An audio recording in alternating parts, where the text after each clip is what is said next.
നിലാവുള്ള രാത്രിയിൽ ഉരുവിൻ്റെ ഏറ്റവും മുകളിലെ തട്ടിലിരുന്ന് ബാബർ പരമകാരുണ്യവാനോട് പ്രാർത്ഥിച്ചു. പന്തളത്തു നിന്നും പുറപ്പെട്ടിട്ട് ഇന്നേക്ക് 2 ആഴ്ച കഴിഞ്ഞു. അടിയന്തരമായി ചെയ്തു തീർക്കേണ്ട കാര്യങ്ങൾ ഒരുപാടുണ്ട്.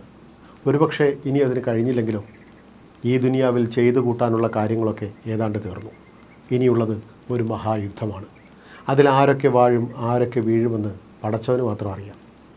ജനനവും മരണവും ഒരു യാത്രയുടെ 2 അറ്റങ്ങൾ മാത്രം. മണ്ണിൽ നിന്നുണ്ടായ ശരീരമേ, നീ മണ്ണോട് ചേരുക. ജീവിതത്തിൻ്റെ ഓട്ടപ്പാച്ചിലുകൾക്കിടയിൽ ആദ്യമായി മരണത്തെ അറിയുന്നു. അതിൻ്റെ മരവിപ്പിക്കുന്ന തണുപ്പ്, ഖബറിനുള്ളിലെ ഇരുട്ട്. ഇതുവരെയുള്ളതൊക്കെയും ഓരോ നിയോഗങ്ങളാണ്. ചെയ്തതും ചെയ്തുകൊണ്ടിരിക്കുന്നതും നാളെ ചെയ്യാനുള്ളതുമൊക്കെ അവൻ്റെ തീരുമാനങ്ങൾ. ഈ യാത്രയിലെ അവസാന കൂട്ടാണ് അയ്യപ്പൻ. ഈ യാത്രയും അവന് വേണ്ടിയാണ്. കടൽക്കരയിലിരിക്കുമ്പോൾ ചില കുഞ്ഞൻ ഞണ്ടുകളെ ശ്രദ്ധിച്ചിട്ടുണ്ട്. കുഞ്ഞു കൈകൾ കൊണ്ട് മണൽ വാരി പുറത്തേക്കെറിഞ്ഞ് കുഴി കുത്തുന്നവർ. അയ്യപ്പൻ ചെയ്യുന്നതും അതുതന്നെ, തന്നെ കൊണ്ടാവുന്നതിൻ്റെ പരമാവധി. അയ്യപ്പൻ തൻ്റെ ജീവിതത്തിലേക്ക് കടന്നു വന്നത് വെറും കൈയുമായാണ്. താൻ അവനെ സ്വീകരിച്ചതോ ഊരിപ്പിടിച്ച വാളുമായി. ഇന്ന് അതേ വാളുകൊണ്ട് അവന് വേണ്ടി പോരാടുന്നു. ഇതുവരെ അവൻ പറഞ്ഞതും അവനിലൂടെ അറിഞ്ഞതുമൊക്കെ വലിയ സത്യങ്ങളാണ്. സ്നേഹമാണ് ലോകസത്യമെന്ന് അവൻ പഠിപ്പിച്ചു. ഈ ചുരുങ്ങിയ കാലം കൊണ്ട് ചങ്ങാതി ഉള്ളിൽ കൊളുത്തിയത് വലിയ വെളിച്ചമാണ്.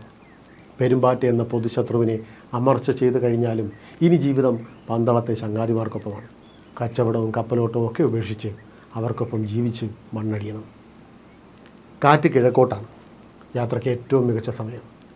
കർക്കിടകക്കോളില്ല. മഴ മാറി നിൽക്കുന്നു. ചിങ്ങം തീരും മുന്നേ തിരികെ പന്തളത്തെത്തണം. ഈ യാത്രയ്ക്ക് ഉദ്ദേശങ്ങൾ ഒരുപാടുണ്ട്. ഒരു നിറയെ കുരുമുളകാണ്. പിന്നെ കുറച്ച് ഏലവും കാപ്പിയും എല്ലാം വിൽക്കണം. തിരികെ മടങ്ങുമ്പോൾ എല്ലാവരും വരണമെന്നില്ല. പട്ടാണികളിൽ യുദ്ധത്തിന് തയ്യാറുള്ളവർ മാത്രം വന്നാൽ മതി. അല്ലാത്തവർ വീടുകളിലേക്ക് മടങ്ങട്ടെ. ആരെയും നിർബന്ധിക്കില്ല. ബാബരുടെ ചിന്തകൾ ഒന്നിനു പിറകെ ഒന്നായി അലയടിച്ചു. കാറ്റ് അനുകൂലമായതിനാൽ ഒരു വേഗത്തിലാണ് നീങ്ങുന്നത്.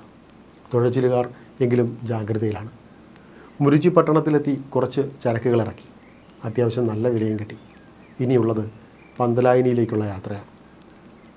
പന്തലായനിയിൽ അവരെ പ്രതീക്ഷിച്ച് മറ്റൊരു അതിഥിയുണ്ട്. ചീനക്കാരൻ സ്യാങ്ചൻ. അയാൾ പന്തലായനിയിലെത്തിയിട്ട് 1 വാരം പിന്നിട്ടു. ഈ യാത്ര തിടുക്കപ്പെട്ടിറങ്ങാൻ തന്നെ കാരണം സ്യാങ്ങിൻ്റെ വരവാണ്. സെയ്താലിയുടെ സന്ദേശം എത്തിയപ്പോൾ തന്നെ യാത്ര തിരിക്കുകയായിരുന്നു. ബാബർ ഉരുവിൻ്റെ അമരത്തിരുന്ന് അകലേക്ക് നോക്കി. ദൂരെയായി വിളക്കുമാടം കാണാം. പന്തലായനി തുറമുഖമെടുക്കുന്നു. സേവകരോട് ജാഗ്രതയോടെ നിൽക്കാൻ പറഞ്ഞു. ഒരു പുറംകടലിൽ നങ്കൂരമിറക്കി. സേവകരോട് വിശ്രമിക്കാൻ ബാബർ പറഞ്ഞു. പിറ്റേന്ന് രാവിലെ ചെറുവഞ്ചികൾ തുറമുഖത്ത് നിന്നുമെത്തി. ബാബരും കൂട്ടരും വള്ളങ്ങളിൽ കയറി കരയിലേക്ക് പുറപ്പെട്ടു. അനുയായികൾ ചരക്കുകൾ വഞ്ചിയിൽ കയറ്റി. സ്ഥിരമായി കുരുമുളകും മറ്റ് ചരക്കുകളും വിൽക്കുന്ന കച്ചവടക്കാരുണ്ട്. അവരെ കണ്ട് ബാബർ കച്ചവടം ഉറപ്പിച്ചു. വർഷങ്ങൾ നീണ്ട പരിചയമുള്ളത് കൊണ്ട് തന്നെ ഒരു വിലപേശലിന് ഇരുകൂട്ടരും നിന്നില്ല. ഒറ്റ കൂലി, അതിൽ കച്ചവടം.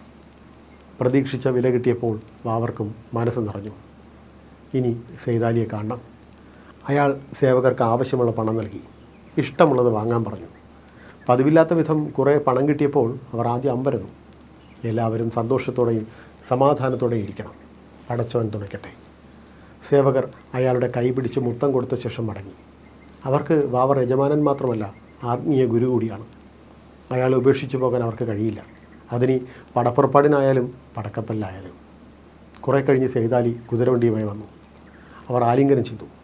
സെയ്താലി ബാബരുടെ കൈ പിടിച്ച് മുത്തി. ഉസ്താദെ, മൂപ്പര് പുരയിലുണ്ട്. വേഗം പോയി ഓരെ കാണണം. നിങ്ങളെ കണ്ട ഉടനെ തിരിച്ചു പോകാനാണ് മൂപ്പരുടെ പരിപാടി. അതിനെന്താ, ഇപ്പോൾ തന്നെ പോയേക്കാം. ബാബർ പണസഞ്ചി കയ്യിലെടുത്തു. 50 ചാക്ക് കുരുമുളക് കാളവണ്ടികളിൽ കയറ്റി. പിന്നാലെ വരാൻ അനുയായികൾക്ക് നിർദ്ദേശം നൽകി. തുറമുഖത്തിൻ്റെ തൊട്ടടുത്ത് തന്നെയാണ് സെയ്താലിയുടെ വീട്. അവർ അവിടെ എത്തി. ബാബർ കൈയും കാലും മുഖവും കഴുകി അകത്ത് കയറി. സെയ്താലിയുടെ 2 നില മാളികയുടെ മുകളിലേക്ക് അയാൾ നടന്നു. വിശാലമായ പ്രാർത്ഥനാമുറിയിൽ നിസ്കാരപ്പായയിൽ കണ്ണടച്ച് ധ്യാനിച്ചിരിക്കുന്ന സ്യാങ്ചൻ. ബാബർ അയാളെ കൗതുകത്തോടെ നോക്കി. മുണ്ടനം ചെയ്ത തല, അടഞ്ഞിരിക്കുന്ന കുഞ്ഞു കണ്ണുകൾ, വെളുത്ത മുഖം, ചെറിയ കൈവിരലുകൾ, ഒരു മുത്തുമാല കയ്യിൽ ചുറ്റിയിട്ടുണ്ട്. അല്പസമയത്തിനുള്ളിൽ അയാൾ ധ്യാനത്തിൽ നിന്ന് ഉണർന്നു. ബാബരെ നോക്കി അയാൾ പുഞ്ചിരിച്ചു. എഴുന്നേറ്റ് കൈകൾ കൂപ്പി തലകുനിച്ചു. അയാൾ ചീന ഭാഷയിൽ ബാബറോട് എന്തോ സംസാരിച്ചു. ബാബർ സെയ്താലിയെ നോക്കി. സെയ്താലി അത് മൊഴി മാറ്റി പറഞ്ഞു. കുറച്ച് ദിവസമായി നിങ്ങളെ പ്രതീക്ഷിച്ചിരിക്കുകയായിരുന്നു. എൻ്റെ നാട്ടിലിപ്പോൾ ഉത്സവകാലമാണ്. ഉടൻ തിരികെ മടങ്ങണം. നിങ്ങളെക്കുറിച്ച് ഒരുപാട് കേട്ടിട്ടുണ്ട്. കപ്പലോട്ടക്കാരൻ ബാബരോട് തികഞ്ഞ ബഹുമാനമാണ്. സാങ്ജനെ പറ്റി ഞാനും കേട്ടിട്ടുണ്ട്. ചീന നാട്ടിലെ ഉത്സവങ്ങൾക്കിടയിൽ താങ്കൾ നടത്തുന്ന വിശേഷപ്പെട്ട പ്രയോഗത്തെക്കുറിച്ചും കേട്ടു. ഒരു വ്യാപാരിയെ പ്രതീക്ഷിച്ചാണ് ഞാൻ വന്നത്. പക്ഷെ കണ്ടത് ഒരു ബുദ്ധഭിക്ഷുവിനെ. ബാബരുടെ വാക്കുകളെ സെയ്താലി ചീന ഭാഷയിലേക്ക് വഴിമാറ്റി. സാങ്ജൻ പുഞ്ചിരിച്ചു.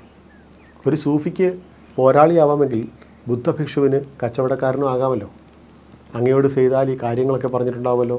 ഇതുപയോഗിക്കുമ്പോൾ വളരെ സൂക്ഷിക്കണം. ജീവനുള്ള ഒന്നിനും നേരെ പ്രയോഗിക്കരുത്. ബാബർ സഗൗരവം കേട്ടിരുന്നു. അപകട സാധ്യതയും കൂടുതലാണ്. അങ്ങയുടെ അനുയായികളെ ഞാനിത് പഠിപ്പിക്കാം.